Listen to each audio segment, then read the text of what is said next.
Hello and welcome to the Rangers Rabble. Tonight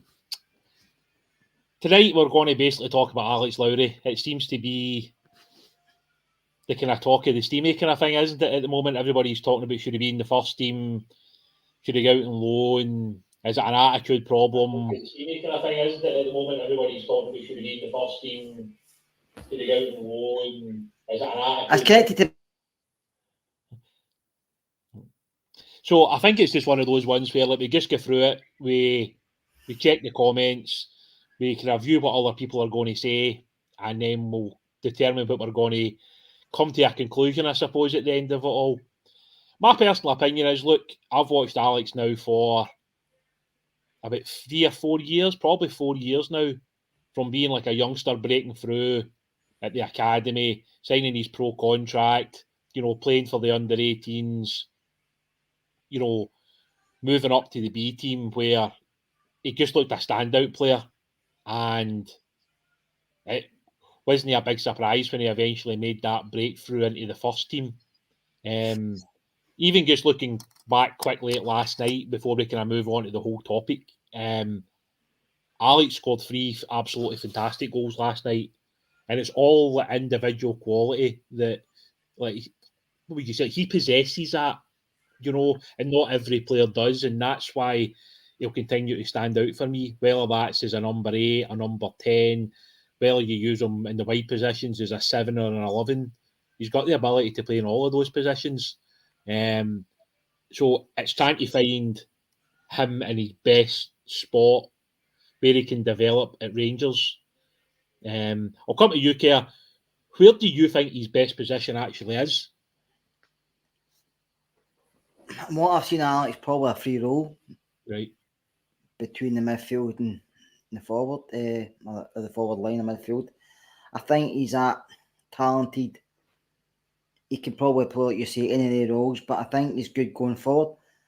What I've seen him, I think he has to work on his defensive side of the game, especially in the Scottish football. I think if he's playing maybe different leagues, he doesn't have to worry about that as much. I don't know if that is a criticism you do on that, but I think he has to do more defensively, especially when he steps it up. Do you think he lacks a bit of physicality? Well, he is small in terms of his size. Like you look at the size of Tillman, for instance, and you see that physicality instantly. Even Hadji, when you look at him, is bigger and stronger than what most people probably think he is. Alex is still a bit slight, but he is only 19. So, he can work on that. He can get into the gym. He can do a lot more to become bigger and stronger.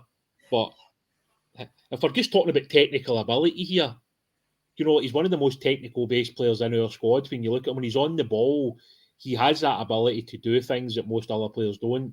I mean, some of the touches last night were incredible given the conditions. It was really heavy rain at times last night. The wind is absolutely howling, and like the way that he's took the ball in a couple of times, the way that he's able to shift the ball, his range of passing is fantastic. And then you've got the ability last night to score the 3 goals he did. I mean, Alex was the difference between us winning and losing that game last night in terms of his quality. Because Robbie Ure had a quiet night in front of goal. He looks maybe as though he's lost a little bit of confidence. So obviously Alex's 3 goals last night were massive. And then I would have to say as well, like Lewis Budinowskis made an unbelievable save in like the 87th, 88th minute when it was 2-1. Absolutely brilliant point blank save. Big shout out to Lewis, because I know he's took some criticism this year at times for maybe some small mistakes, but I thought he did a really, really good game last night. And he had no chance with the goal that came from the corner. The wind was just swirling, and when that ball kind of, went up in the air, it was doing that. It was kind of dropping and shifting, and the goalkeeper, it's so difficult to come in those positions. And I think Willie Alex is caught between a rock and a hard place, as in where he's playing just now. He's probably 2-3 steps ahead of everybody else in the park, because you say technical wise, but he's struggling to break into. He's struggling to break into the first team. Yeah, I mean, he's struggling to even sit on the bench. And do you know, I think maybe for his own sake, because you say he's only 19, but there's a lot of players out there 19 and even younger are playing in first teams. Yeah. They probably know as much ability as Alex. So what do you think's holding him back, or do you think it's just because he's at a club besides Rangers? I think if he was probably at a lot of other teams in the SPFL, he would probably already have played 50 games. And I think the reason behind that is he would probably get a certain amount of freedom at some of these other clubs in terms of how they utilise them. They would probably just give him a free role and just allow him to move about the pitch. A bit like what we started to do with Ryan Kent to a point almost, where he's allowed to just drift. And I think that's where Alex can be very good, because even Alex drops into these pockets of space, it's very difficult to pick him up in those positions. And then you've got the way that you can utilise him in different parts as well. I think as we spoke earlier, he can drop into a midfield three, or he can play as the 10 in behind a lone striker. He can cut in for the left-hand side. He can cut in for the right-hand side. He's just got the ability to do so many different things. And I think at times, this is why people say, well, what happens when Haji's back? What happens when Tillman signs? What happens if Kent signs a new deal? Well, there's still a position there for somebody like Alex. Alex could play in the middle. See if you're only playing one person that's going to sit, then Alex can play as an 8. Or he could play as a 10, or Tillman can drop back in to become a number 8. It's not like these players, or even Haji. I think we used Haji a few times as a midfield free. So, it's not like these players can't move about. And it's not like we can not get the best out of these guys. Yeah. We'll just pick up on some of the comments. Big Davies saying, if Alex is the future, why can't he seem to break through? A few gaffers don't seem to have given him a shot. I think when you look at the way that Gio played for me, Scott, I don't really think he ever fitted into how Gio set up. I mean, I don't know how you feel about that, but that was how I always felt. No, probably not the way Gio played. I think Gio was more safety first kind of manager than Beale is. And Alex obviously likes to take risks and likes to get forward and maybe at times give the ball away, which wasn't Gio's thing. Beale's slightly different, but I felt like, I know Michael Beale's only been in the door 5-6 games, but I think Alex was probably thinking he was going to feature more. Yeah. I know he played against Motherwell and he get a bit of criticism for it, which I thought was unfair on Alex because it was just getting thrown straight into the team, but I didn't think he'd done as bad as people said he did. No, I think the one thing with Alex, mate, is see whenever he plays, he's not afraid to keep trying to do things. Alex will try things on a pitch that will frustrate supporters, try to do a pirouette in the middle of the pitch and maybe loses the ball, but he'll do it again the next time and it'll work. And he'll find his cell in space and he'll create a chance. But that's what you have to accept with players like Alex. He's not always going to be an 8 or a 9 every single week. You're going to get some weeks where things just don't sort of work for him. And the thing is, at Rangers, there's this such a high level of expectation that when somebody breaks in, they've got to instantly be good enough to start a game of football. And that doesn't always happen with every single player. I think it's all down to his football ability. I don't want to speculate, but just with what you're seeing in different forums and different stories. I've never seen Alex other than being a good lad. That's just my personal point of view. I've always found him to be decent. There's always been things online, people talking about his attitude. The only people that could really say that for certain is the people at the training ground. Yeah. Because they're the only ones that can look at that and then determine if that is the problem. We're not privy to that information, and probably are 99% of people on social media. People will put things out there I've heard this and I've heard that. But the reality is, most of that's probably just utter nonsense. It might be true on the odd occasion. Let's be honest with it. When you watch a lot of these things on YouTube now, with your Gary Nevilles and stuff like that, and you hear stuff like Paul Scholes had refused to travel to a game. Who would have ever thought that Paul Scholes would have totally refused to play, or that Ronaldo had refused to play? So things obviously happen in training grounds. I think there's a difference probably with as when you're in seeing football clubs, you know yourself, there's a pecking order, isn't there? You've got the experienced pros, you've got the first teamers, and then you've got the young guys. So I think maybe a young guy coming in trying to be the big man before he's even played 20 games. Some pros might be, or some experienced guys might not like that. Because there's a pecking order. Every football club's got a pecking order. You've got your captain, you've got your senior players, you've got your first team players, and you've got your young kids coming through. and they seem to just go up the ladder at step at a time. But somebody coming from the bottom straight to the top. I mean, I don't know if you've seen it at Man United the other week. Garnacho had a moan at Bruno. Nobody says that was out of order because Bruno's a captain and Garnacho was a young kid. So there's even at a club that size of a pecking order. So Rangers is exactly the same because Rangers are a big club, so it must be a pecking order. Would that affect Alec? Or do you think Alec would be somebody who doesn't really bother if it's a captain he's speaking to somebody's his own age? I think there's still that respect. Like, I think there's, there's like the kind of, there's like the top dogs or whatever you want to say, and then there's like the guys that kind of drop below that. So you probably get guys like Goldson, guys like Tavernier, McGregor. They're probably right up there, and there's obviously like a certain amount of respect that has to be given. Look, I think when it comes to training, I think it's good to see the young players maybe trying to do a wee nutmeg on a experienced player or whatever. Because I think a lot of the older players quite like that. I think they quite like the arrogance of the younger players to try and do that to somebody that's a good quality player that's played at a good level for a large part of their career. So like, the only thing that I can surmise and that people keep putting out there is that maybe the way that Alex sometimes plays the game and people go on about maybe his attitude and maybe like, his work ethic and stuff like that. Well, see, to me, like a night like last night where he turns up at Dumbarton, where the pitch had a lot of sand on it. It had obviously had a game called off at the weekend because of the pitch. He turns up, it's howling a gale across the pitch. It's absolutely lashing down basically for like 60 out of the 90 minutes, and he puts on a performance like that. So see if Alex does have an attitude problem, then last night would have been a great chance to just wander about the pitch and just come off after 45 or 60. So this is where I don't get where some of the stuff's coming from. Yeah.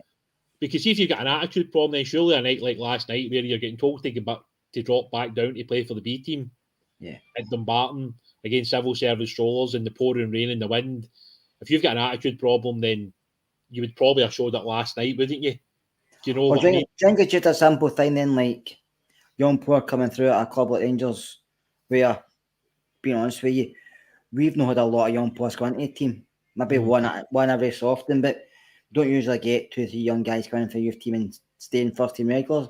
It doesn't really happen because we get a first team players there. I would rather bring somebody in for somewhere else. Yeah. Do you think it's that kind of way? Whereas, like you said earlier, if Alec played somewhere else, he'd be hitting 30, 40 games by now. Or do you think he maybe needs a loan spell away? Look, it's strange, isn't it? I mean, I remember the excitement around the signing of Juan Alegría, because a lot of people maybe thought he was going to be the next Morelos. You see, if I'm watching Juan after maybe a handful of games, maybe 10 games maximum, you can see that he was nothing like Morelos, and he was never going to be anything like Alfredo. Sometimes I think with the Scottish lads, we are extra critical because we know that when they come into the team, they've got to be good enough. Because you can just go out and sign a Scottish player. Us, we've done it with guys like Scott Arfield who's come in. We've done it, obviously, with Scott Wright. We've done it with John Suter. We've basically brought in guys who already know the league. So I think the attitude maybe sometimes with some supporters is it, we can just go out and spend a couple of $100,000 or spend $1 million bringing somebody in. Whereas I would rather we took a bit of time and put the effort into developing young players. Because I think we've seen over the past couple of years with guys like Nathan Patterson, who's come in and done really well, and obviously left the club for a huge amount of money. Obviously Adam, that's come in recently and covered at left back, even though he's a right back. Alex, when he's come in the team, obviously Robbie Ewer's come in and scored the goal, and obviously if Ross McCausland's made his debut, if Cole McKinnon come on and scored Tony Westing, just to go through that.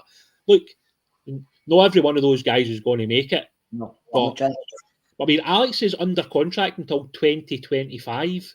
He was given a new contract just last summer.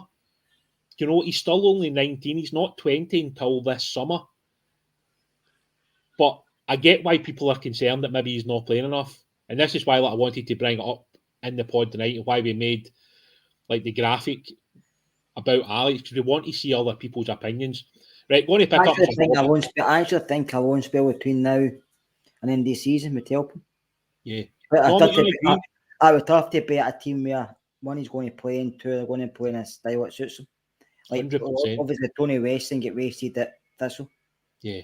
So he's back. No, 100%, mate. And it's something we'll pick up some of the comments and we'll kind of go back and forth on them and see what other things will come up. Gaza Buck saying, good to see some of the younger lads signing contracts yesterday. Yeah, that was good news, mate, especially young Finlay Curtis, a local lad in the area. Yeah, look, Finlay's had a really good season, actually, between the 16s and 18s so far. Scored quite a lot of goals, actually, for a guy that doesn't actually play through the middle. I was really happy that he signed his pro contract until 2024. Really nice lad.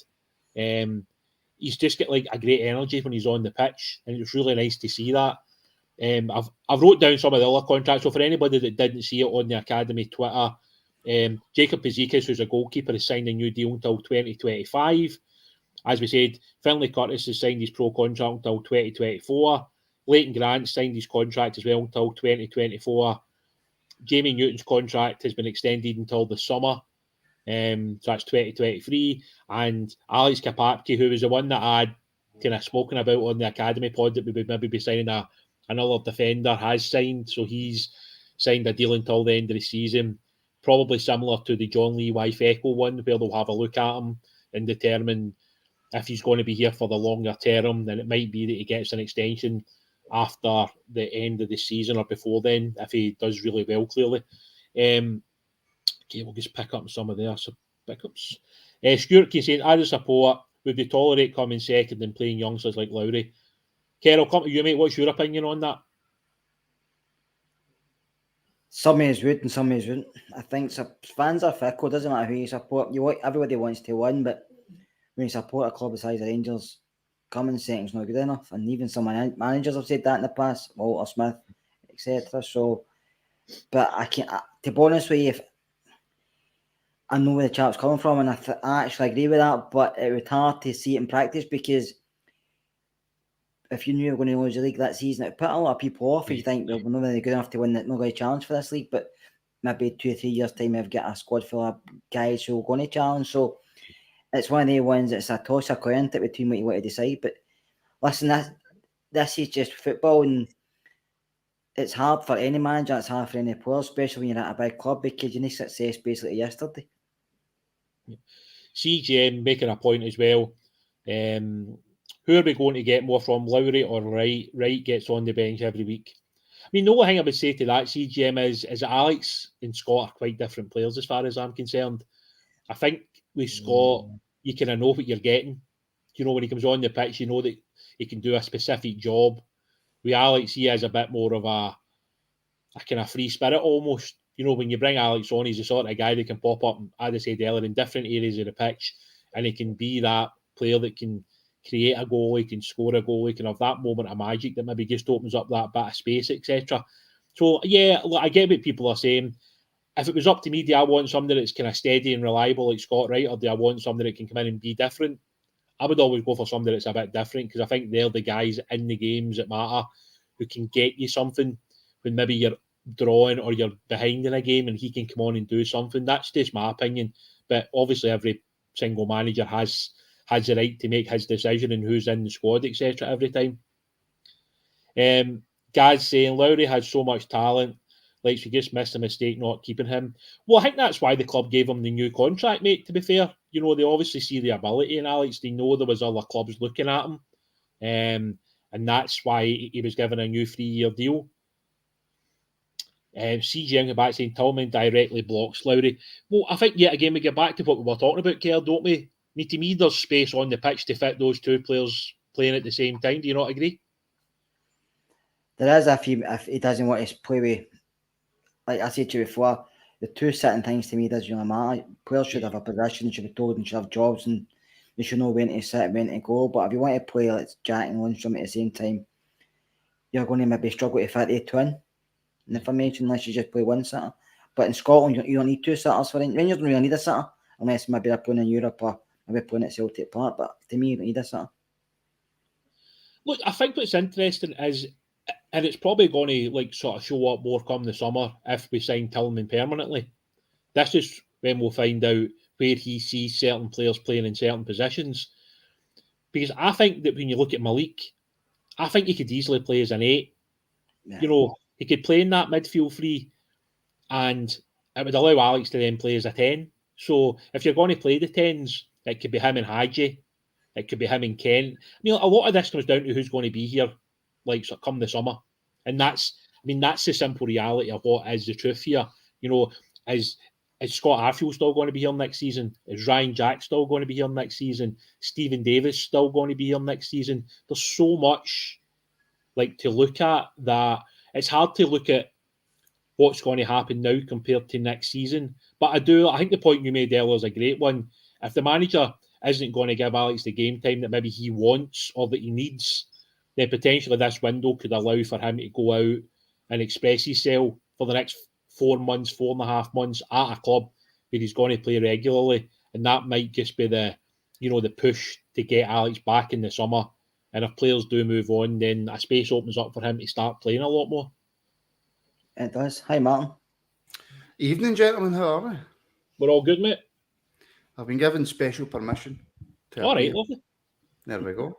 And I obviously, as I'm late on, I haven't heard what you've been talking about. And because I didn't know I was coming on, I've done no research. Absolutely zero research has been done. As we're good at doing that. Talk about your favourite player, Alex Lowry.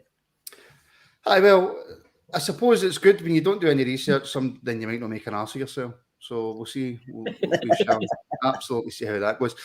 Before we go back to Lowry, as I'm being stared at now by the person who gave me permission to come on, Alex Kapakpe. We signed him from Chelsea, William. If you get... Yeah. You can see in the background. If you get any idea what he's like, and I'm guessing that he'll be going... Because I did say on, I think it was Monday, I said we haven't made any signings yet. That wasn't true. Obviously, we have. I take it he will, for the rest of this season, at least be part of the B team. Yeah, we were lucky to see Alex. Alex played in a closed door bounce game against Queen's Park, I think it was.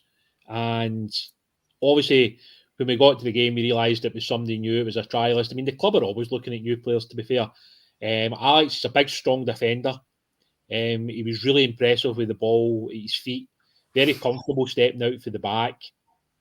And I think it was about a week ago, we heard through the grapevine that he was going to be given a contract until the summer. Quite similar to, as we spoke about earlier on, the John Lee Waifeko deal, which obviously brought him in at the start before he signed a longer extension. Alex, I think it'll be interesting to see. We've got some games coming up soon in the Glasgow Cup, which might allow the club to have a wee look at him as well. And we've also got the Lowland League games. But, I mean, the only problem with Alex that we have yet again is he's another non-Scot, and you're only allowed to start 4 non-Scots in the starting 11. So that might mean that because we've signed Alex and that Francis Jacobs is due to join the squad as well, that 1 or 2 of the non-Scots might have to go out on loan in the second half of the season just to make sure that players are getting enough game time, basically. Yeah, the trying Scotsman is Martin's missus going to burst through the doors doing the cha-cha. Well, it's her birthday today, so I don't think she's at an age now where she could probably burst through the doors and do the cha-cha. And I say that comfortably in the knowledge that she's not watching. So there we go. I don't know. Sorry, one of the guys is saying is Lowry's contract not up this year. No, he signed a new contract last summer. So in 2022, he signed a new 3-year deal to take him through until 2025. So Alex has still got 2.5 years left in his contract. So no, mate, he's definitely no up at the end of the season. Fair enough. And this is one thing I didn't know about the new signing care. And I genuinely can't. There it's there, CGM. Has he not got an injury record worse than Roof's? I don't. I mean, when did your name become Care? Oh, sorry, I thought you said me there. Sorry. No, I said Care. Care on you go. Don't let that man bully you. Yeah, you'll let him Willie answer that because I don't know a lot about the boy. Right, well, sorry, I meant to go to you anyway. No, I mean, what I was going to say is a lot of people's injury records are kept private. We had heard that he'd had a slight heart issue and that was what kept him out of the game for a while. Now, yet again, this might not be true, but that was what we had been told. And that was why he hadn't played for a little while. And also, we can only go with what we saw in that game against Queen's Park, where he played well. I know it's only Queen's Park, and people will say, well, that's not really enough to judge a player. But he's obviously been in training. He's obviously done a little bit more. The club have seen enough to give him a contract until the summer, which isn't really a big issue. you're only giving somebody kind of 4 months, 5 months on their contract to have a look at them. So it allows Rangers to have a look at them more, whether that, as I said, is in the Lowland League or in the Glasgow Cup games. And at the end of the day, he might prove to be a decent addition to that squad. I think he's still only 18 as well, so he's still quite young. So that'll be interesting. I like him. I mean, like I said, that game, yet again, I'm not going to make great judgments based on one game, but I thought he played well. And I like the fact he was so comfortable coming out from the back. And that's something that we do as a club, is we want, defenders that can take the ball out and step into the midfield and move it forward. So for me, that's what impressed. I saw him last night at the Lowland League game, and he seems like a nice lad, to be honest. He's a big guy. He's a unit. So it looks like he might be a decent addition to the B team in terms of his physicality, and it might help us keep some more clean sheets potentially. But that is the one thing the B team is lacking in defensively, is physicality. Jim Sloan, £10 super chat. Thank you very much. Happy birthday, Mrs. Martin. Yeah, thank you very much. I was going to try and make some kind of joke there, but I'm He's not too scared. Yeah, I'm too feared in case you does watch your back. Thank you very much, Jim. I really appreciate that. So, well, Jim's put the super chat in. I might as well say, please do like and subscribe on YouTube if you enjoy. You want to see more content, turn on notifications, etc. On Twitter, give us a follow on all social media. All the links for social media and stuff are in the description. Can I just go off topic slightly? Do you mind? Yeah. And if anybody in the comments, incidentally, wants to go off topic, then please do put questions and points in the comments, and we will most certainly pull them up. Okay, we've still not made any signings yet. Well, no, wait a minute. No, look, you've backed apart for Alex. You signed Alex Capati. Apart for Alex. First team signings, Martin. First team signings. Do you know what? Thank God somebody corrected me, so I'm not on a 22-second clip on Twitter. We've not made any first team signings yet, Keir. I think we will, Martin. I think it's just dotting the I's and crossing the T's, and obviously getting the best deal for the club, because you don't know how much money we've got. Obviously, wages are a big thing. You don't know how much these boys are on it. We're looking at, so it's obviously just agreeing things. And I mean, talking about, I know I'm still talking about Cantwell. He seems the one that's kind of nearest the deal by all accounts. But he's another one, if he comes in. I've asked this to Wally because he's a man to know with the B team. But obviously, if Cantwell comes in, does that not block Alec as well? I think the thing with Cantwell, I mean, like having a look at him, he can play He's off very the similar. wing. He is, mate. He is. And this is here again. I think it just goes back to how we're going to set up once the manager gets the players he wants. I think at the moment we're playing a style that suits the squad of players that we've got.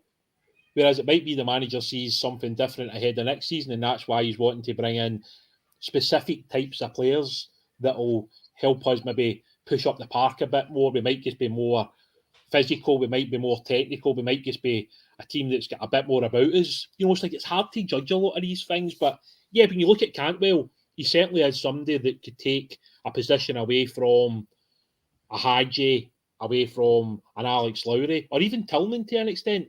Mm-hmm.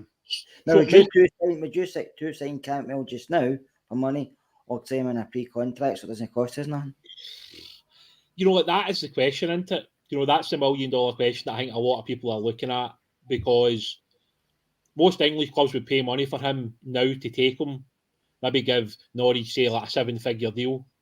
I had to knock back 3.5, but I don't know if it's true. But that's what I'm saying. Whereas we can get in there and buy him, we can get in and give him a pre-contract, which he could sign and then sign in the summer. But then how much would Norwich want for us to take him now? So I'm wondering if maybe the process is get the player down, get him signed on his pre-contract, and then it's a little bit easier to negotiate. Yeah. Because that's obviously what we've done with John Souttar. We signed John Souttar to a pre-contract almost immediately in the January, I think it was, at the start of January. And then within a couple of days, we were talking about paying a couple of £100,000. Obviously, Hearts, in the end, obviously declined that option, and he ended up staying there until the summer. We can't well, it's slightly different. It depends if the new manager wants him, if he wants him in the team, if he wants him in the squad. So these are all things that we don't know. Like, we're only kind of looking at things from the outside, and obviously we've got the blue tinted glasses on, so we want them to be sold to us for like 200 grand. and we're not ever to really. Do you know what I mean? But the reality is, Norwich are probably going to want a couple of £1 million from somebody to take him now. So our Rangers looking at that and saying, well, if we can get him on a pre-contract, bring him in the summer, and that business is done, and then maybe be a bit cheeky, and at the end of the January window, begin and try and offer them a lesser amount, where at that point, they've either get the two options, take the money, or he walks away for free in the summer. I would take him free because I don't think he's going to play much anyway if he comes between now and the end of the season. I think the team's kind of set, and I think he's not played a lot of football, so it'll just become him to blend in. So I think he could do that in the summer, and I think we could save 2, 3, 4 million. Oh, Charlie McCann. Can you keep that in the memory bank, William, and come back to that? Because I've got a comment here that I want to get before I lose it. And this is something that we've spoke about quite a lot, right? So I'll get this comment up, and I've got a rough idea. I know what the answer is going to be, right? Are Rangers holding off to see if anyone's leaving first before finalising? So it's like kind of 1 in, 1 out scenario. Personally, Kerr, I don't think it is. I think we do have funds there if we want to go out and use them. And especially if it's a pre-contract, you're not going to see them until the start of next season anyway. So would have been announced by now. I certainly don't think we are anywhere near a position where we have to sell before we can buy. No, because we know the club probably know a few players will be leaving us at the end of the season. I don't know if anybody will leave in January. It depends if we get any offers in. And to be honest with you, looking at the squad of players we've got, apart from Glenn Kamara, no many of them's got a selling value, have they? At this moment in time, unless you go to maybe a couple of young boys. But I think we know who's maybe leaving at the end of the season, like Alan McGregor, Stephen Davis. I think Morelos will leave as well. So that's saving wages. So you bring in Cantwell and a free transfer, well, a pre-contract and he's a free. You can give him a bit more money, can't you? And you're not really spending much more because you're getting boys coming off the books. So, no, I think we'll bring players in. If Michael Beale wants players in just now, we'll get them. We don't have to sell because there will be a turn in the summer where players will leave and others will come in. We channel legend John Baxter jumping in there. Evening, guys. Evening, John. William, it was you actually who put the squad list in the WhatsApp. And you were the one actually made the point. Look, let's actually talk about how bloated our squad is. And in terms of bloated, it was more sort of squad players. If you looked at the amount of players that we had there, and again, I've already spoke about this, but we'll bring it back up anyway. Not even just a case of being financial reasons for why maybe we would be waiting kind of the 1 in, 1 out scenario, but just in terms of the size of the squad, would it be more beneficial for the manager to wait until 1 or 2 have gone before we start bringing people in? Yeah, look, I mean, this is something I've spoke about, you know, like the guys when you go to the football, when you're just kind of general chatting at the academy games. We've basically got like a 30-man first-team squad. But like you wouldn't know that at times when you actually look at the squad in terms of like the 18 guys that make like the match day squad most weeks. Mm-hmm. We've got a lot of guys who have sat in the stand now who haven't. I mean, all right, to realise it's not like Hadji's fault and it's not Helander's fault that they've missed a lot of football. There's still a lot of wages that's sitting in the stand. Mm-hmm. And then you've got other guys who, let's be honest about it, some of these guys are offering so little to the actual squad. You know what? They're actually on the fringes of the squad. They're not even on the fringes of the first team. They're on the fringes of the squad. And these guys are still picking up wages that can be utilised in a better way. Mm-hmm. You know, if you're sitting with a 30-man first team squad, I would imagine Michael Beale's thinking, I want to get rid of quite a few of those guys. Because if he's talking about adding 2 or 3 this month, you're talking about adding probably 5, 6, 7 in the summer. So that's upwards of 10 players that could come in between now and the summer. So that squad size is then 40, right? Like before you start like sort of cutting away at that squad, there's like 40 guys potentially that you're talking about having in a squad. Obviously, we've got guys out of contract, we've got loans that are coming to an end, we've got some players that will probably be sold because it will bring up a bit more of a budget. Obviously, Rangers will have told Michael Beale that he's got a certain pot of money for this window. He'll be given certain funds for the summer because I would imagine, you know, the next kind of amount of money is coming in for guys like Bassey. Maybe the next amount of money comes in for Nathan Patterson. For anybody that's been sold, it's normally paid over the length of their contracts a lot of the time. So I would imagine there's still money that's kind of filtering back into the club. However, it might be that the manager for all is is using certain players right now, that doesn't mean that come the summer they'll still be a Rangers player. I mean, one that like sort of comes to mind for me, Kerr, is see come the summer, are we going to sell Ridvan or are we going to sell Borna? Because to me, he's got to make a decision on those two guys because we can't have a £5 million backup at left back, really.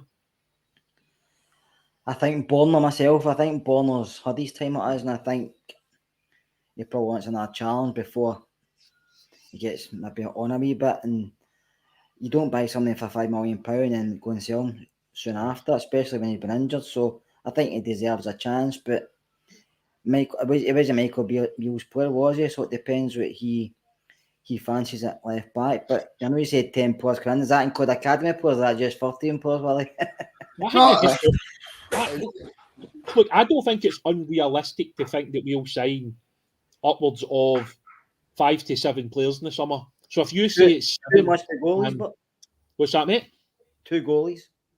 Aye, that's what I'm saying. But you know, if you're still sitting with this squad of players, right, and you still say get quite a lot of guys that are under contract, you still get guys like Matondo that maybe the manager doesn't see as somebody who's got a long-term future at the football club. You know, he might look at somebody like Kamar Ruffin and see for all Kamar has scored a lot of goals when he's fit. He's still missed a lot of football due to injury. And I think come the summer, he's in his last year. I'm pretty sure Borna's in his last year. John Lundstrom's in his last year. So, look, there's decisions to get made because when it gets to that point, you've either got to give them new contracts or we allow the same situation to happen, which is happening right now with guys like Ryan Kent and Alfredo Morelos. Do you know, see, just going back to what you were talking about with regards to Borna and Yilmaz, Willie, I genuinely think, number one, it depends when Yilmaz comes back from injury, what the manager thinks of him. Because the manager could think, no, he's no for me, he's no my cup of tea. And then you're left with a difficult situation of, well, it costs £5 million. So there's no way that we're getting that £5 million back. Plus, we'll end up looking stupid for signing somebody for £5 million and the manager doesn't want him. But also, what you've got to hope is that he comes back from injury and doesn't have any more injuries. You know, we don't know how it's going to go when he comes back. Is there going to be flare-ups? Is he going to play much between now and the end of the season? So I think the easy answer, well, is for all of us to go, it's time for Borna to go. Borna's had his time. He's done as well. He's done this. He's done that. But we don't like this. We like that. It's time for him to go. But Beale has to make sure that Yilmaz is 100% the player for him. Because right now, and I don't know what your opinion is, Willie, but right now, Beale can trust, and I'm not saying that all the fans do, but Beale can trust Borna because he knows him. Aye, and that's the fine line that you've got in football. See, at the end of the day, like, we obviously do podcasts, right? So we have an opinion that we put out onto YouTube and people can see that opinion. See, really the only opinions that matter is Michael Beale and his coaching staff.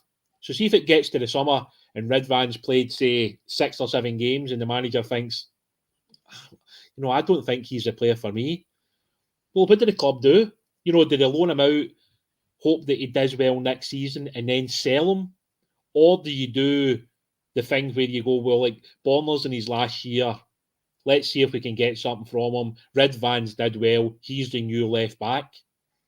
But at the moment, like, we're all guessing because at the end of the day, you've already pointed out, and it's a good shout, until Michael Beale actually sees Ridvan in action in a Rangers jersey, it's very hard to make that decision because Borna's been basically quite reliable in what he does. He's a terrific crosser of the ball. You know, that's the one thing Borna does. He gets some great deliveries into the box. With Ridvan, we've just not seen enough of him to say that he should be the starting left back, in all honesty. No, but to contradict that slightly or to be hypocritical of what I've just said, Kerr, is what I usually am. The slight little snippets that we have seen for Yilmaz, albeit 1 or 2 moments, have been promising. They have been, Martin, but it's still not enough to say he's going to be a future left back, does it? But I think in the day we're going to have opinions on all these players who want to keep, who want to sell, and who want to just tell them to leave.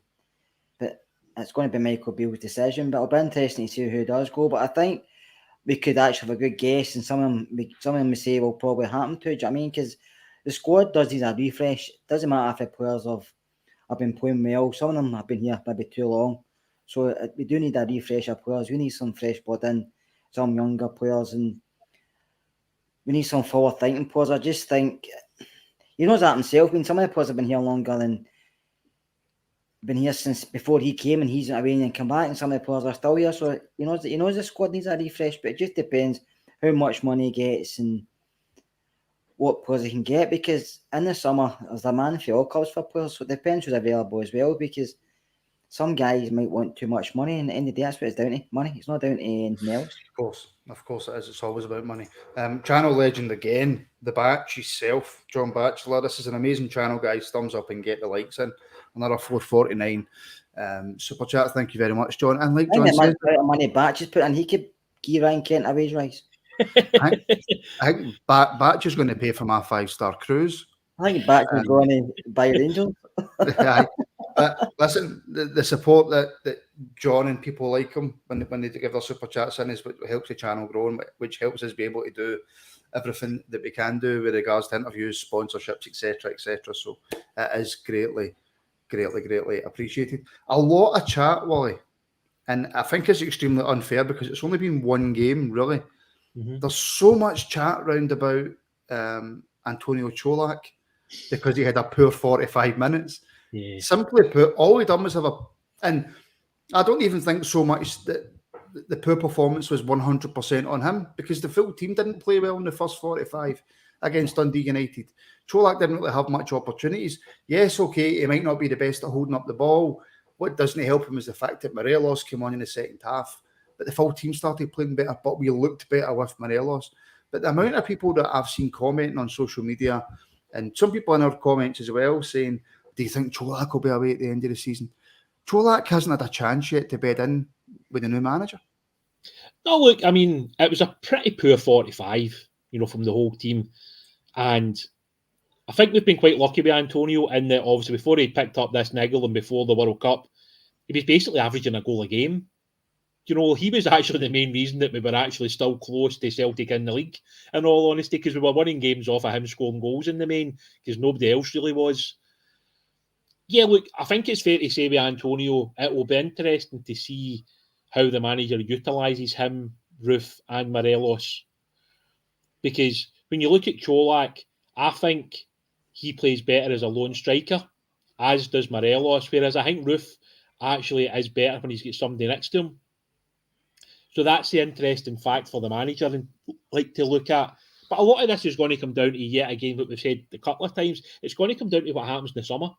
If Alfredo decides that he's not signing a new contract, does the manager go out and sign a new number one striker?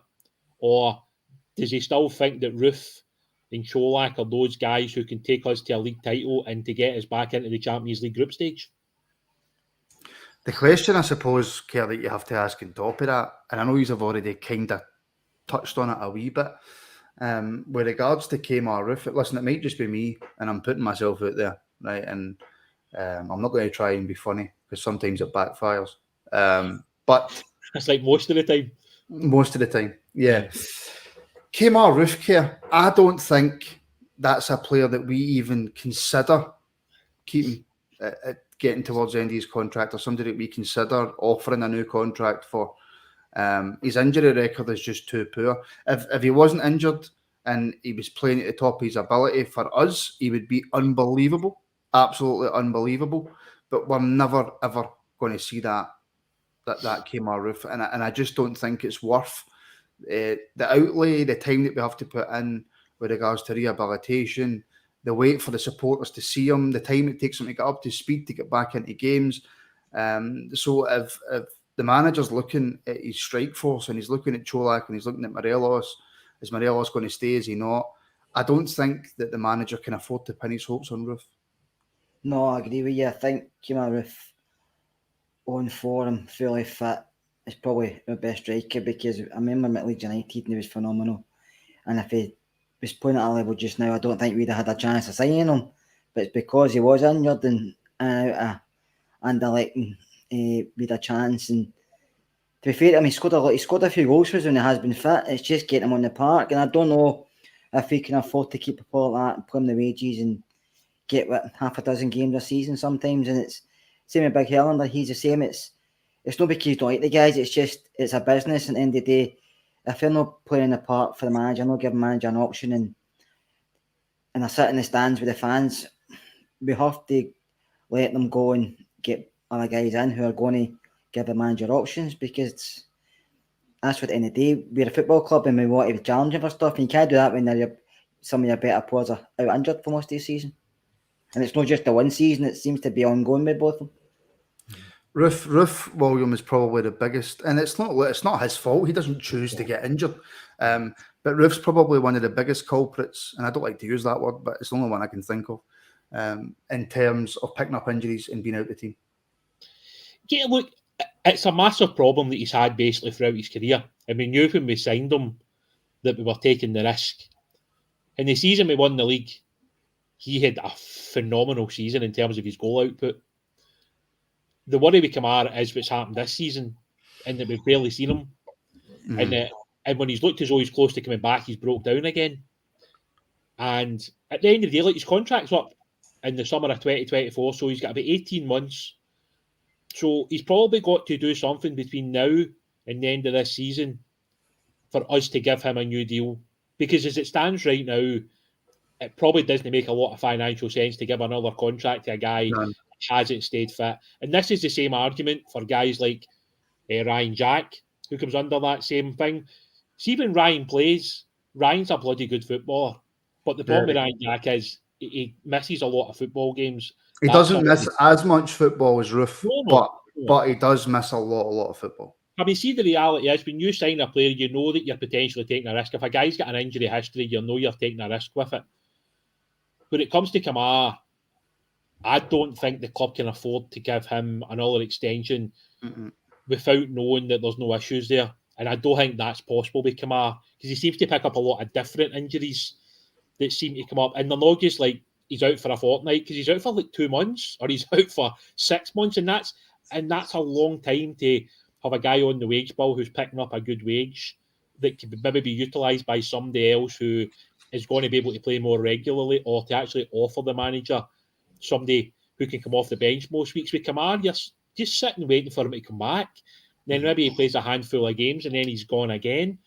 I think there's certain decisions that will get made this summer that will be based around like players that we need to be playing every single week, and some of it's going to come down to financials. Because if the rumours are true, when it comes to somebody like Roof and Morelos and some of the wages and stuff like that that's been spoken about, that money could probably be utilised in a better way, shall we say. That's not to say that Alfredo isn't good enough and all this other stuff. That's nothing to do with it. It comes down to the wages. And like Kerr will tell you that down in England. Like the wages are a bit mad down there. But see, if Michael Beale wants to stay in that English Championship market, or guys that are maybe not hitting it up in the Prem, you've got to give these guys really good wages to come up here. Especially to come to our league as well at the end of that. Gaz is asking Karen Martin, should we get rid, and I hate using that term, but should we get rid of Morelos, Davis, Hollander, Goldson and Roof? The Goldson one there confuses me. I don't get the dislike for Big Connor, and I want to talk about Connor, Goldson and Ben Davies in a wee second, right? But Kerr, just on Morelos, Davis, Hollander and Roof. Hollander is, I'm gutted, because I think Hollander is such a phenomenal footballer, but it just seems to be, and there seems to be strong rumours, but obviously nothing confirmed. We don't know. But there's a lot of rumours and strong rumours going about that Hollander could be leaving through a mutual termination or whatever the case may be, and heading back to Sweden or whatever. But I would be gutted if he went. But again, the same as Roof, somebody that we can't afford to keep. No, Big Phil's well unlucky with injuries as well, and I think he knows himself. He's going to take a while to get back, and he's probably better taking a payoff and get back to Sweden, maybe try to rehab there and get in a club in his own country where he's home, and might be better for him being back in the place where you live and around your family and stuff, you might feel a wee bit better if you're not playing football, because it's hard for guys when they're away for places when they're just maybe with their family, but I'm not get the extended family there. But I think as a club, in the club's point of view, we need to do that, because as you know, guy, he's not even played many games. I think he's played 60 or 70 games in 3 seasons or something like that. I can't remember exactly what the stats are. I don't even think he's played that many, mate. I don't even think it's 50 games. Probably hasn't, well, he's probably hasn't. But no, Morelos, to me, he needs a change. He needs a refresh. He needs to go somewhere else. And we've seen the best Alfie, we've seen the worst Alfie, and I think the club need a change as well. I think we need a new striker. Nothing against Cholak, but I do think we need a new striker. And the roof has to go. There's a few that has to go. I know people mentioned Arfield and Davis. To me, Arfield and Jack, sorry. To me, the 2 boys stay. They're not on a lot of money. And 1 year deals for the both of them, with an option for maybe another year with Ryan Jack. Mm-hmm. They're always good coming off the bench, especially Scotty and Ryan Jack. We all know ourselves, and Ryan Jack's fit and plays. He sometimes is the best player in the park, but he holds the team together because he covers and does so much work. But I would say to Ryan, you're not playing international football anymore. I'm sorry, but I would say to him, if you want to stay with Rangers, because we're a big club, we're playing a lot of games, we challenge for stuff, you can't play with Scotland. You choose. Because we can't have him going playing with Scotland, get injured, and then we're missing him. That's not fair in the club because we're paying his wages. So I would say to him, if you want to sign, you can sign, but give Scotland a knock on the head. See, at the same time, though, just for me personally, if we're in the position where we're having to say to one of our players, we don't want you to play for your international team because we don't want you to get injured. See, if you're having to rely on somebody to not play international football and you're still not 100% sure whether they're going to be fit or not to play for your club, I just don't think the risk is worth the reward. That happens all the time, Matt, and players get told that. I understand that. For us personally, just my own personal opinion, I just don't think the risk is worth the reward when you could essentially go out there and get a player of equal or better ability who is going to be fit enough to play these games. I don't know if he is the money Ryan's on. I'm sorry, I don't. Maybe not for the money that he's on, but I would have to pay more wages. It's what he offers in the dressing room, what he offers about the place. It's the whole package of Ryan Jack. And to me, I would give him another year. I could be wrong, could be away at the end of the season, but I would give him another year, maybe an option, another one after that. I think the homegrown thing comes into this conversation again. You know, there's obviously like the homegrown rule where they come through our academy, and then there's so many Scottish players you have to have in the squad. So the problem is, who do we replace them with? Like, who in Scotland's going to come in and do the same job that Ryan Jack does? Is there somebody out there right now that Michael Beale or the scouts look at that think, all right, he can come in and do that job. He'll come through as a homegrown player, or he's Scottish. I'm not so sure there's too many of those guys out there. And the guys that are out there are already playing in one of the top 6 leagues in Europe. So to bring them back, it's a difficult one. So I'm siding with Kerr. I think they'll give him at least another year. And I think it does come down to the fact that he's Scottish, and the fact that as when Ryan is able to play, he is a good player. I think if he was maybe like a non-Scot and he had the same injury problems, I do think that would probably be the end of him come the summer. I know. It's just I'm beginning to come round and see that maybe I was possibly wrong about Lewis Ferguson. Because he seems to be ripping it up in Italy. And before you mention that, another big thank you to John Batchelor. I brought the comment up, and that was another super chat as well. Stephen Gillespie, a super chat. Thank you very, very much. Hear a lot about having to pay lads from down south more wages. Does the draw of European football not matter anymore? I don't think it's quite as big as it once was, mate. No, I think it still helps to a point. But I mean, Kerr will probably talk about it better than I can. If an English club gets involved in a transfer battle with Rangers, it's probably over pretty quickly, isn't it, Scott? Aye, it all comes down to the player, and majority of players now, it's not like maybe 10, even probably 15, 20 years ago. Players are better paid nowadays, but players were motivated to be winning stuff back then. Nowadays, it's what they can get first, and then... Well, Kerr, can I use an extreme example? And this is extreme, right? See if European football mattered that much, right? Would Harry Kane still be at Spurs? No, but he's in London. London's a big No, pool that's for what I'm London. saying. While he's asking the question, Keir, does European football hold the same kind of gravitas compared to wages? And the simple answer is no. You can't compare Kim with that because he's probably getting paid, 250 grand a week. He's a Spurs captain, England captain, and he's living in London. And he's won nothing. He hasn't, but he had the chance to move and he never. So money trumps all. See, but this falls back to the problem, I think, that like we work in a smaller like marketplace now than we did maybe 10 or 15 years ago. Mm-hmm. Yeah. You know, like so when I was young, and this is getting back a few years to anybody before you start hitting me up. 1970. We were able to go and sign Butcher and Stevens and Wood. We were signing guys that were England internationals. We were signing the best players that England had, and we were bringing them to Scotland. And they're prime. Aye, exactly. Whereas, see now, when you look at a lot of the players that we've been linked with, when you generalise it, it's guys who have maybe been in England and have maybe lost their way a wee bit, or their forum's dipped, or they're coming to the end of their contract. Maybe they look at a new challenge. Or I think the biggest area that we'll continue to look at right now is players who are raw, who need a bit of work, who need a bit of development time. Mm-hmm. That's the kind of players that we're going to get back to signing again, because when you look at the money we got from Aribo, you look at the money that we got for Bassey, Patterson. They're even gone to Kamara. When you saw Kamara, like sort of where we got him from to where he actually ended up getting to, you know, that's the kind of development we're talking about. So I think that's exactly the type of recruitment we'll do again. But it's impossible to hit up the English teams. Like you look at Southampton, I think they've just went and signed a young Argentinian player for £15 million. And they're beating Man City 1-0. Aye, and then like you've got the boy, is it Cunha, that signed for Wales? I think they're talking like 40 million. I mean, we're nowhere near that market, and I think some of the business we've done over the last 5 years or so has been excellent business. When you look at how we've managed to compete in Europe, the fact we've made like the Europa League group stage every other season, we've made the Champions League group stage. Even coming up against PSV at the start of this season, we probably shouldn't have been able to beat PSV. We had no right, Wally. I don't think we had any right to win that. And this is the thing. It's like, I think somewhere down the line there is a reality check as to where we are and where we can be.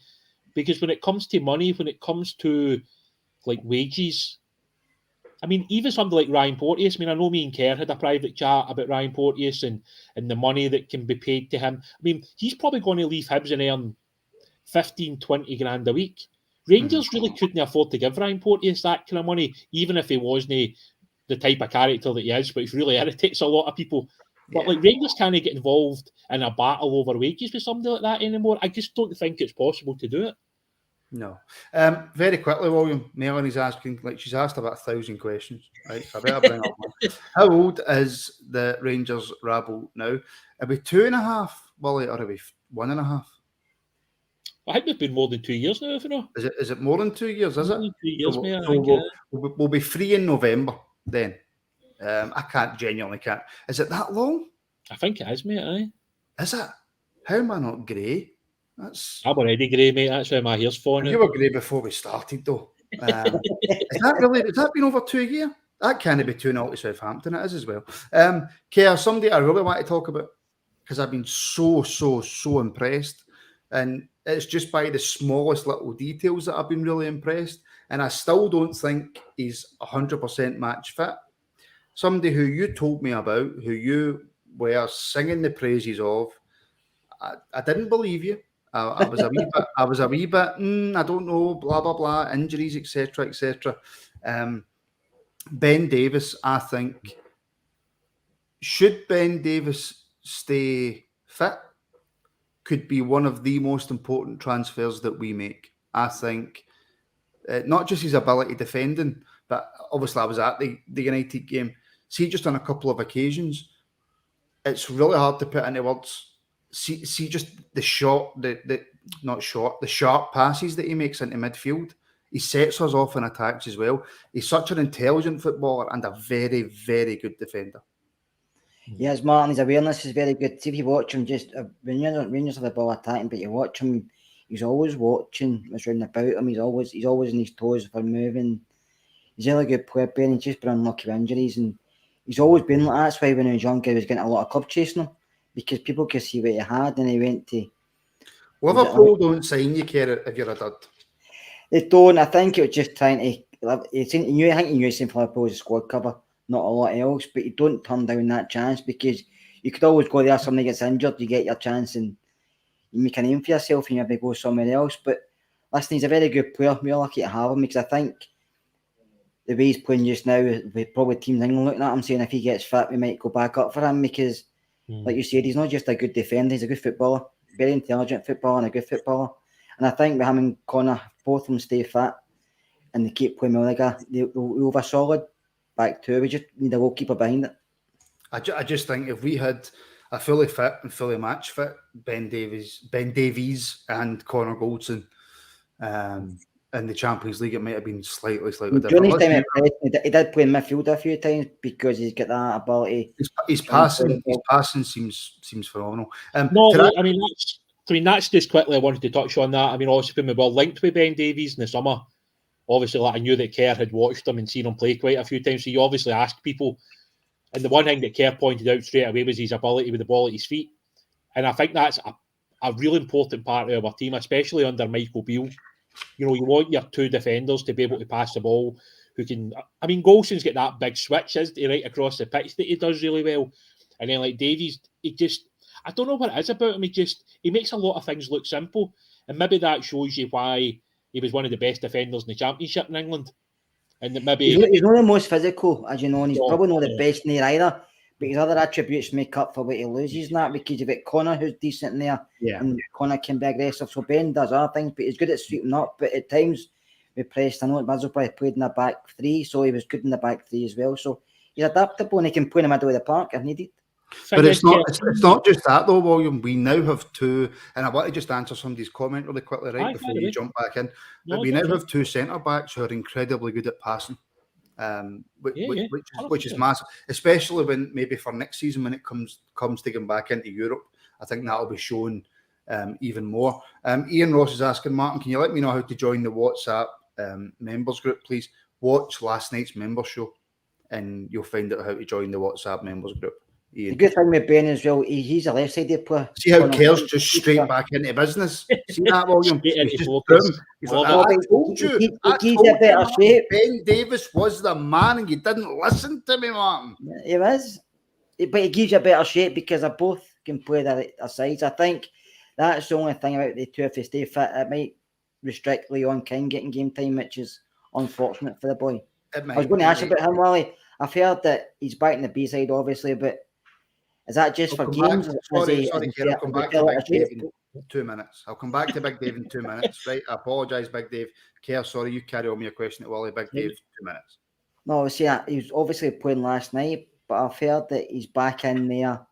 Is that because I just get like a game time in the first team, or is that because he's maybe dropped down the pecking order and maybe out of favour?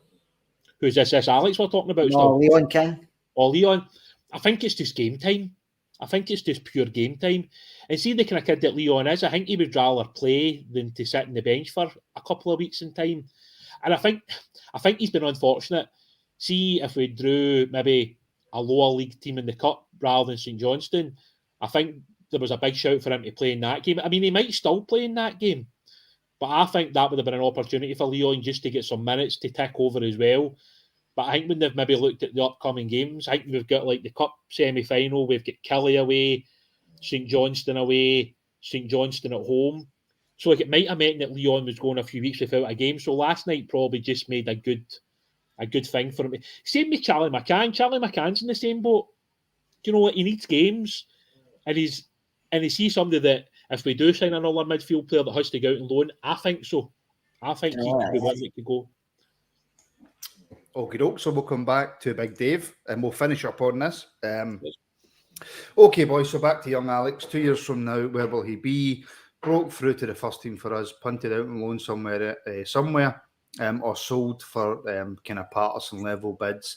that come in, and again, it's a £10 super chat. So Big David, who's also a channel member, thank you so much for the support. If you want to become a channel member on YouTube and you're watching on YouTube, then just click the join button below. If you don't see the join button, then the link to join as a member is in the description. Follow us on all social media platforms as well.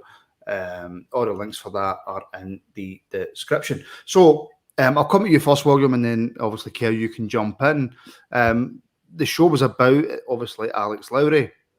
A lot of talk. And listen, this could be absolute nonsense for all we know. It could just be a case of the manager wants him to go back into the B team, get some minutes, have a few minutes with the first team, B team, first team, etc., get some minutes in the legs, because Michael Beale has come out and said that he feels that Alex Lowry is the future of the first team. However, what is your general thoughts on Lowry for this season and next season and the season after? Will he be will he get any minutes this season in the first team for you? Will he get many games in the future? Will he be a mainstay in that Rangers team? William. Oh, so I thought you said Kerr there. I think in 2 years' time, Alex will have been a regular for Rangers and probably sold for a good profit. That's my gut instinct. I might prove to be wrong, but I think that Alex will turn out to be like Nathan. I think if Alex has one really good, solid season at Rangers, I just think somebody will come in and offer us too much money and we can't refuse it, because if we couldn't turn down the money for Nathan, then I don't think we would turn down the money for Alex. And that's just, and that like sort of falls into Leon's category as well. You know, we've got to bring through players, we've got to develop them, and if somebody comes in and offers enough money, that's just the reality of football. What about you, Kerr, mate? What do you think? I think he'll buy an out a team between now and when he's sold. He'll not be sold for as much as Nathan, but I think when he leaves Rangers, he'll go on and become a really good player. No, and I think that's it, mate. And like for me, see, as long as the boys go on and do well for themselves, to me, that's all that matters. I've always said that. If it's at Rangers, that's absolutely amazing. Of course it is, because I want to see more players making the breakthrough. But see, as long as the boys go on and do well for themselves, like I was delighted to see Matty Yates doing well at Stenhousemuir. It's great to see guys like Kieran McKechnie still doing well at Queen of the South. You know, I'm always happy to see even the players that have left still continue to develop. That's all that really matters. But see if Alex can get his head down and obviously do the quality that he has on the pitch regularly, Michael Beale will have no option but to play Alex in the first team, and that's where we'll see the very best of him. I hope he stays, becomes a first team regular, but I just feel also it's difficult for young Scottish guys coming through the Rangers side. I feel there's more pressure on him. You just have to look at John Fleck. Always go back to John. I remember watching John Young play. He was phenomenal, but in the papers compared to him being Rooney, and it was like he can't do these things because he's a player. And he got into first team. He was playing the right side, playing the left side. He struggled, and then he went to Coventry, and he built himself back up and become a really good player in the English Premiership and the Championship. And I see that happening to Alex for some reason. What do you think, Kerr, about this season, though? What do you think would be, in regards to first team football, a success for Lowry this season? To be involved, Martin. He's not even on the bench at times, but to be involved and to get man and see him maybe start a few games. But I just feel because there's still 2 clubs to play for, he wants to finish the season in a high. Michael Beale, he'll go to players he trusts. Yeah. And I don't feel Alex is one of them at the moment. See, the difficulty is, William, right? If we were neck and neck with Celtic, right? If it was absolutely a dead rubber neck and neck, then the fans would say, we can't afford to risk him. We can't afford to risk playing young players because we can't afford to drop points, right? Yeah. If we're in the position that we're in now, where we're 9 points behind, the fans will say, well, we can't afford to drop any more points, so we can't afford to play young players, right? If we were 9 points in front, the fans would say, we have to stay 9 points in front, so we can't afford to play any young players. We have to play our absolute best players. There is no scenario, unless you are 20 points clear with 6 games to go, where the majority of fans are happy for you to play a young player if it means there's a possibility that you don't win that game. So in terms of Lowry, personally, I think we have to give him some minutes in the first team this season, and I don't think 2 or 3 games will cut it. No, I think when it comes to like the amount of minutes he's getting, I would like to think that like privately the manager spoke to Alex. I'm sure he probably has.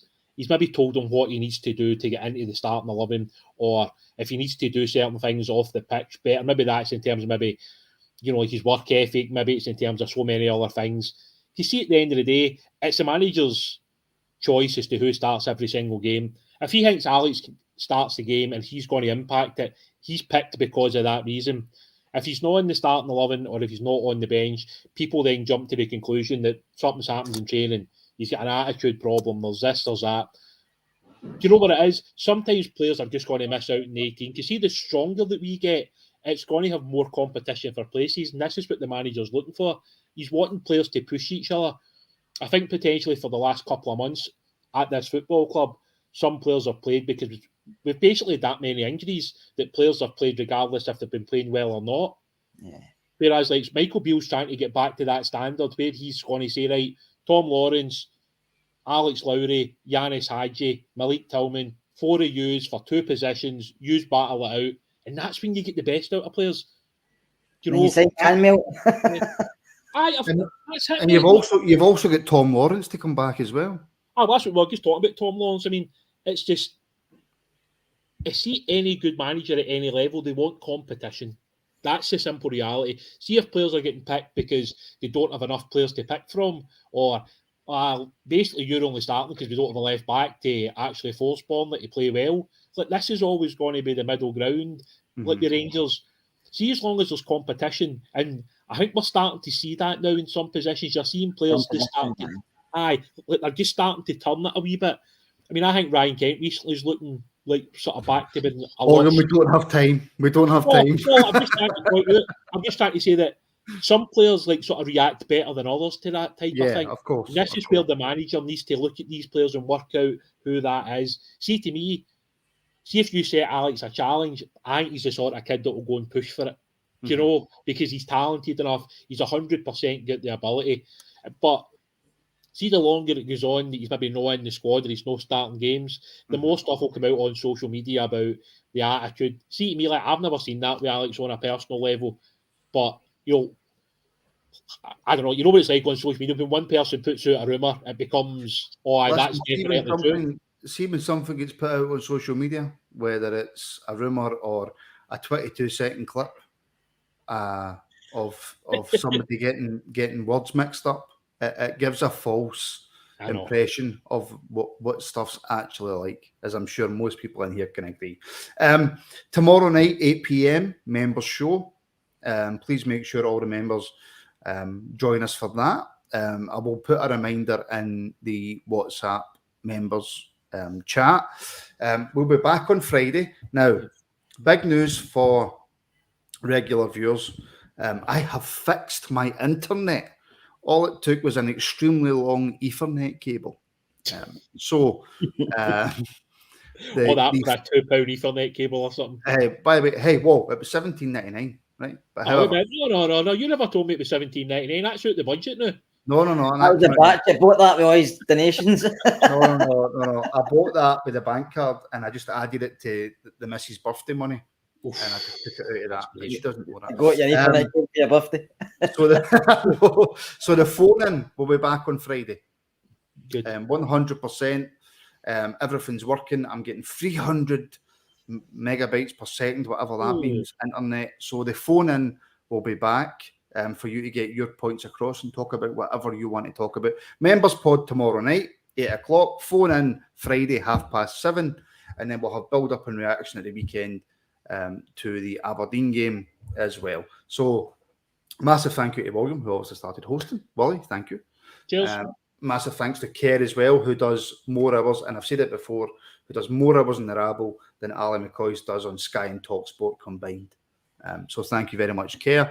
Thank you to everybody watching. Thank you to everybody in the comments, everybody who put in a super chat, everybody who commented. Please like, please subscribe.